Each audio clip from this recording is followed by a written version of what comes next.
Canne al Vento viene descritto in 3 pagine un disturbo che è stato causa di grandi discussioni e diatribe nella letteratura scientifica internazionale, che è il disturbo iperattivo, impulsivo e inattento, su cui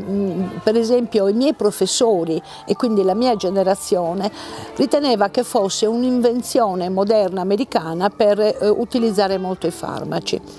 Rileggendo in 3 pagine la descrizione di Giacinto in Canne al Vento sono rimasta esterrefatta, perché meglio di qualunque altro docente lei descrive l'iperattività di questo ragazzo, l'impulso, il tempo era bello, ho deciso di partire, arriva da Olbia, da Terranova in bicicletta a Galte, appena arriva a Galte chiede quanto dista Nuoro, e l'inattenzione, perché mentre zia Noemi parlava lui non ascoltava. I 3 cardini diagnostici quindi erano perfettamente rispettati.